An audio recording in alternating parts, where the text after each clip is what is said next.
Pembunuh berantai yang suka memutilasi korbannya dan melakukan pelecehan seksual terhadap mayat korbannya inilah kisah Jeffrey Dahmer. Dilansir dari biografi.com, Jeffrey Dahmer adalah seorang pembunuh berantai Amerika yang merenggut nyawa 17 pria antara tahun 1978 dan 1991. Dahmer mencari pria, kebanyakan orang Afrika Amerika, di bar gay, mall, dan halte bus, memikat mereka pulang dengan janji uang atau seks, dan memberi mereka alkohol yang dicampur dengan obat-obatan sebelum mencekik mereka sampai mati. Dia kemudian akan melakukan hubungan seks dengan mayat sebelum memotong-motongnya dan membuangnya, seringkali menyimpan tengkorak atau alat kelaminnya sebagai souvenir. Dia sering memotret korbannya di berbagai tahap proses pembunuhan, sehingga dia dapat mengingat kembali setiap tindakan seksualnya. 1. Masa kecil dan keluarga. Dahmer lahir di Wisconsin, Amerika Serikat pada tanggal 21 Mei tahun 1960, dari pasangan Lionel dan Joyce Dahmer. Dia digambarkan sebagai anak yang energik dan bahagia sampai usia 4 tahun ketika operasi untuk memperbaiki hernia ganda tampaknya memberikan perubahan pada anak laki-laki tersebut. Terlihat pendiam, dia menjadi semakin menyendiri setelah kelahiran adik laki-lakinya dan keluarganya sering berpindah-pindah. Di awal masa remajanya, dia tidak terlibat, tegang, dan sebagian besar tidak memiliki teman. Dahmer mengklaim bahwa dorongannya terhadap necrofilia dan pembunuhan dimulai sekitar usia 14 tahun, tetapi tampaknya kehancuran pernikahan orang tuanya dan perceraian sengit mereka beberapa tahun kemudian mungkin menjadi katalisator untuk mengubah pemikiran ini menjadi tindakan. Pada saat pembunuhan pertamanya, kecanduan alkohol Dahmer lepas kendali. Dia keluar dari universitas setelah 1 semester, dan ayahnya yang baru saja menikah lagi bersikeras agar dia bergabung dengan Angkatan Darat. Dahmer mendaftar pada akhir Desember tahun 1978 dan ditempatkan di Jerman. Kecanduan alkoholnya masih berlanjut, dan pada awal 1981, Angkatan Darat memecatnya. Meskipun pihak berwenang Jerman kemudian menyelidiki kemungkinan hubungan antara Dahmer dan pembunuhan yang terjadi di daerah tersebut selama waktu itu, tidak diyakini bahwa dia mengambil korban lagi saat bertugas di Angkatan Darat. Setelah keluar, Dahmer pulang ke Ohio. Ayahnya mengirim Dahmer untuk tinggal bersama neneknya di Wisconsin, tetapi kecanduan alkoholnya masih berlanjut dan dia ditangkap sekali lagi pada tahun 1986 ketika 2 anak laki-laki menuduhnya melakukan masturbasi di depan mereka. Dia menerima hukuman percobaan 1 tahun. 2. Korban. Dahmer membunuh 17 orang antara tahun 1978 dan 1991. Dia dengan sangat berhati-hati memilih korbannya, yang seringkali merupakan penjahat keliling atau penjahat perbatasan, mencari korban yang tidak dicari kerabatnya saat hilang dan mengurangi kemungkinan penangkapannya. Dia membujuk korban ke rumahnya dengan janji uang atau seks, lalu mencekik mereka sampai mati. Dia melakukan hubungan seks dengan tubuh korbannya dan menyimpan bagian tubuh dan foto sebagai souvenir. 3. 4 korban pertama. Pembunuhan pertama Dahmer terjadi tepat setelah lulus SMA, pada Juni tahun 1978, ketika dia menjemput seorang bernama Stephen Hicks dan membawanya pulang ke rumah orang tuanya. Dahmer mulai membuat Stephen Hicks mabuk.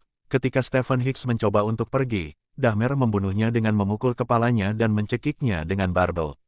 Dahmer memotong-motong mayat Stephen, mengemasi bagian-bagian tubuhnya ke dalam kantong plastik dan menguburnya di belakang rumah orang tuanya. Beberapa hari kemudian Dahmer menggali lagi, menghancurkan tulang-tulangnya dengan palu dan menyebarkannya ke hutan. Pada September tahun 1987 Dahmer mendapatkan korban keduanya, bernama Stephen Tuomi. Mereka check-in ke kamar hotel dan minum, dan Dahmer akhirnya terbangun. Dan menemukan Tuomi tewas, tanpa mengingat aktivitas mereka lakukan tadi malam.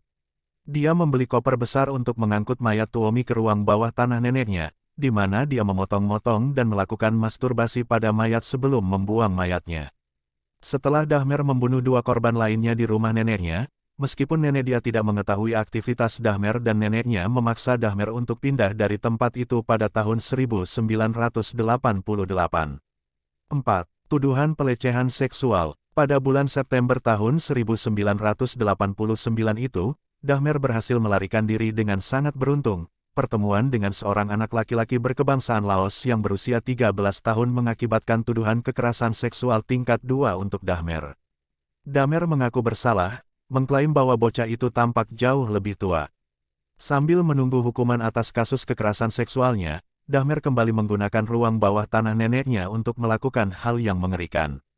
Pada Maret tahun 1989, dia memikat, membius, mencekik, menyodomi, memotret, memotong-motong, dan membuang mayat Anthony Sars, seorang calon model.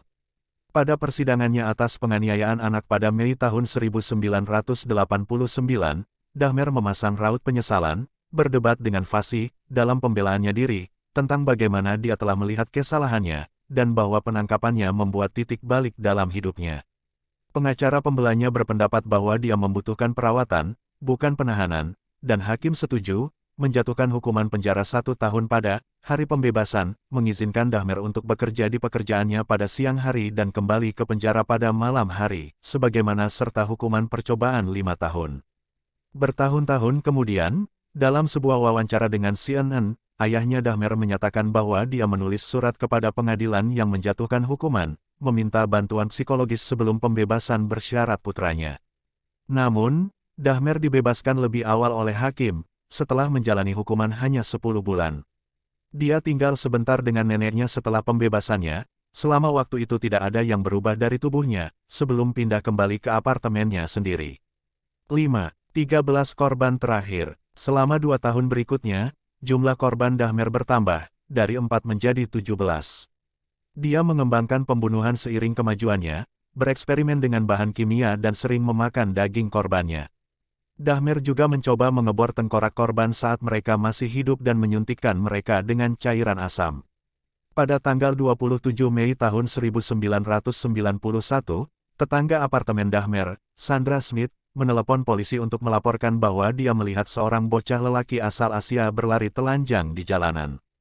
Ketika polisi tiba, anak laki-laki itu seperti ketakutan, dan mereka menerima perkataan Dahmer, seorang pria kulit putih di komunitas Afrika Amerika yang sangat miskin, bahwa anak laki-laki itu adalah kekasihnya yang berusia 19 tahun. Faktanya, bocah itu berusia 14 tahun dan saudara laki-laki dari remaja asal Laos yang dianiaya Dahmer 3 tahun sebelumnya. Polisi mengantarkan Dahmer dan bocah itu pulang. Jelas polisi tidak ingin terlibat dalam gangguan rumah tangga homoseksual, mereka hanya melihat sekilas sebelum pergi. Begitu polisi meninggalkan tempat kejadian, Dahmer membunuh bocah itu dan melanjutkan ritualnya seperti biasa. Seandainya polisi melakukan pencarian, petugas polisi akan menemukan tubuh korban ke-12 Dahmer, Tony Hughes. Sebelum akhirnya ditangkap, Dahmer membunuh 4 orang lagi.